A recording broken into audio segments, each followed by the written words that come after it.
Já, við erum komin hérna með hana Rannveigu, eða Nanni eins og hann kölluð, göngugarpur Suðurnesja. Til hamingju Nanni með þessi verðlaun. Þetta súlan, þetta eru merkilega og skemmtilega verðlaun. Já, virkilega.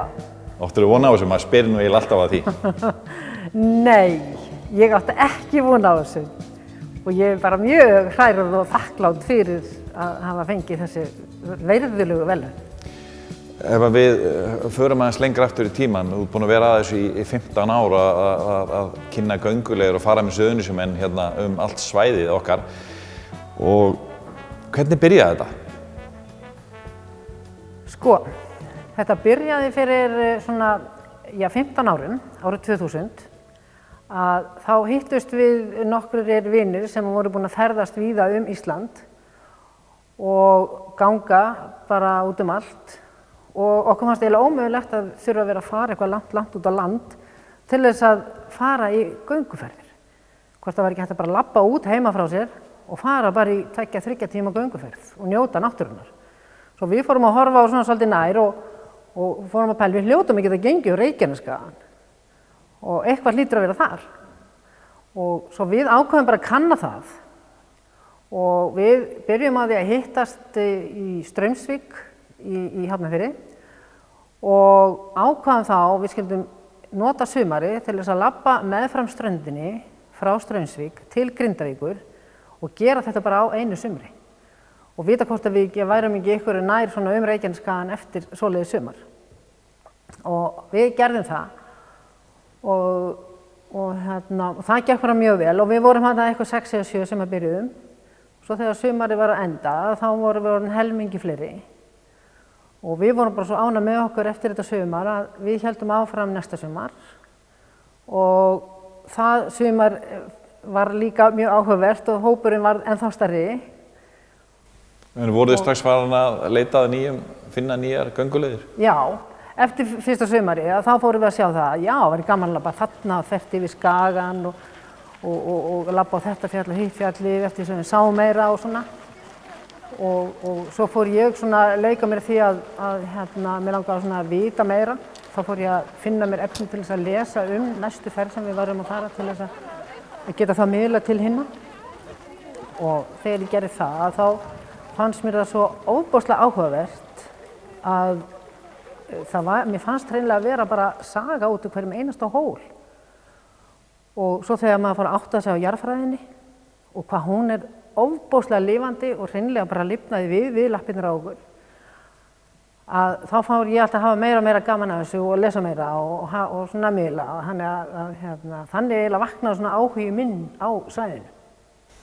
Og hvað, þú ákvaðst að fara í nám, leiðsögumanninn svo kallaði það ekki? Eða gerðist það fljótlega eða? Já, þarna nokkrum árum seinna, ég byrjaði að fara í ferðamálaskólann í Kópavogi. Og þegar ég var búin með hann, þá var ég ennþá að labba Reykjanesskagann alltaf á sumrin og þá svona jókst þekkingin og áhuginn ennþá meira eftir það nám og þá, framhald af því, þá ákvað ég að fara í leiðsöguskólann og svo þegar að ég var búin með leiðsöguskólann þá var eiginlega bara, fannst mér allir vegir færir. Og fóru bara detta allt mögulegt sniðugt í hug sem ég fannst svo skemmtilegt og fá hérna með mér og svona þannig þetta bara hefur þannig undið upp á sig einhvern veginn. Og ertu búin að fara í rauninu alla Reykjanesskagann, bara alveg þú byrjaði reyndar eins og segir Hafnarfjarðarmegin og ert búin að ganga 1000 kílómetra. Hvað þetta margar gönguleiðir rauninu sem að þú ert með svona skipulagðar? Sko þetta göngulega verkefni mitt þess sem við erum að ganga alltaf einu sinni í viku á miðvikudögum að þá hefur við verið að fara 10 ferðir á sumri og það allt saman svona ólíka leiðir og það já, það alltaf verið, ég alltaf að reyna að finna nýja leiðir og það má labba leiðina í aðra áttina og tilbaka og það er með sikkurt sjónarhornið og maður hefur sikkurt söguna að segja. Þannig að ég reyna að hafa gönguleiðina þannig að það sé alltaf eitthvað nýtt sem að fólk upplifir og svo hef ég líka oft yfir sumari svona ákveðna punktar sem að fólk þarf að muna eftir sumari þannig að fólk getur bara tekið próf á haustin, nei, ég segi svona, Þannig að bara það festist pínu í sinni svona í huga fólks það sem maður að tala um. Hvað finnst þér nú svona að vera áhugaverðasta leiðin á Suðurnesjum? Rosalega erfitt að taka út úr. En mér finnst sko Reykjanesið sjálft út á Reykjanesvita og þar í kring alveg óskaplega lifandi svæði. Þar titrar jörðin jarðskjálftar á hverjum degi. Og þar alveg gríðarlega mikil saga, þarna fyrsti viti á Íslandi byggður. Og þarna hægt að sjá hrúuna, merkilegustu grjóthrú á Íslandi sem að mér finnst þar.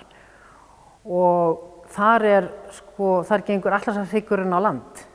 Þú ert að labba á efsta toppi Atlantshryggjarins sem svo langur hann nær suður fyrir Afríku. Og þetta er svo ofsalega merkilegt svæði og áhugavert.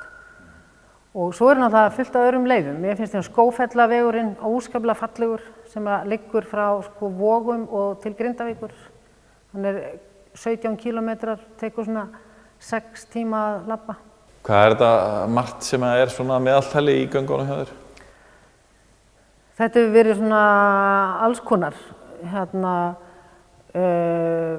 Ég get eiginlega sagt bara frá svona 15 upp í 150. Það er orðið ansi margt. Já, það er orðið svolítið stór hópur. Þarftu þá ekki aðstoða fólk með þér? Nei, ég hef nú alveg getað haldið utan um þetta Og en ég er náttúrulega með svo ofboðslega heppin að Björgunarsveitin Suðurnes er með mér í gönguferðunum og þau eru senda alltaf félaga með og það hjálpa mér gríðarlega mikið til að halda utan um hópinn. Þannig alltaf veit Björgunarsveitin maður síðastur og ég er svona eitthvað stað í fremstu, þannig ég veit alltaf hvað línan er löng. Svo maður búin að læra þetta í 15 ár hvernig hvað maður að labba hratt og hvernig staðan er á fólki. Það er bara æfingin. En er fólk að koma í þetta til þess að fá fróðleikinn eða gönguna, eða bæði? Líkamsræktina? Já, það bæði. Það er, eins og ég tek oft dæmi þegar maður er að ganga með hóp, að það er svo misjafnt fólk í hópnum. Einn er kannski að koma með þann tilgang að fá svona hreyfinguna og svona útiveruna og geta hreyft sig og láti pumpina svolítið ganga. Svo kemur næsti við hliðina á honum og hann kemur til að skoða blómin. Og það er svolítið langt á milli, maður þarf svolítið að samræma þetta að bæði þá sem vilja labba hægt og skoða og fyrir hina sem labba hraðar. En það er bara alveg hægt. Þetta er bara alveg hægt. Finnst þér ekki nauðsynlegt að vera vel aðri í sögunni? Hún drýbúin að hverju strái hérna eins og maður segir. Þetta er merkilegt svæði, finnst okkur allavega sem búum hérna? Já, mér finnst þetta mjög merkilegt og mjög gaman að vera svæðisleiðsögumaður á Reykjanesi og ekki síst vegna þess að þetta kemur svo óvart svæðið og það er að segja sögur út úr öllum bæjum og af öllum þúfum og öllum fjöllum og öllum örnefnum og þetta kemur svo fólki óvart, bæði heimafólki og ekki síður höfuðborgarbúum, þeir sem eru kannski að koma í rútuferðir hingað og ég verið með oft leiðsögn svoleiðis að þá fólk alveg bara, maður fæ oft svona vá, það finnst mér svolítið gaman.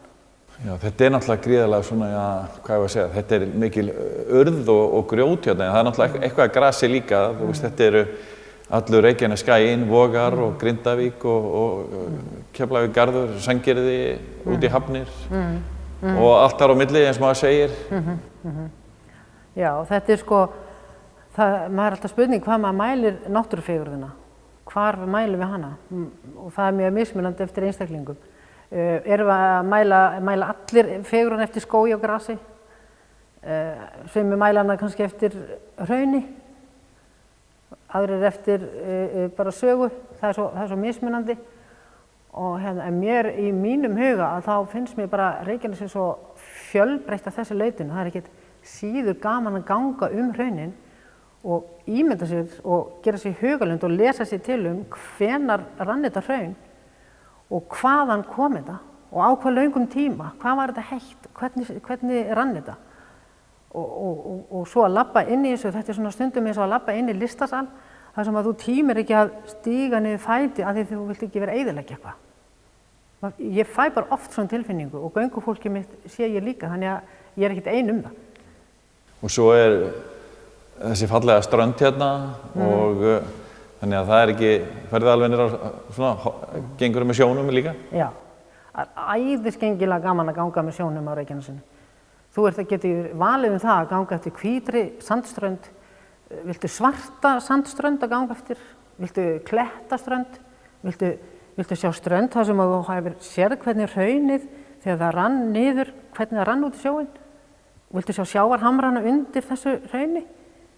Þetta er allt hérna og þetta er alveg ofsalega magnað að skoða.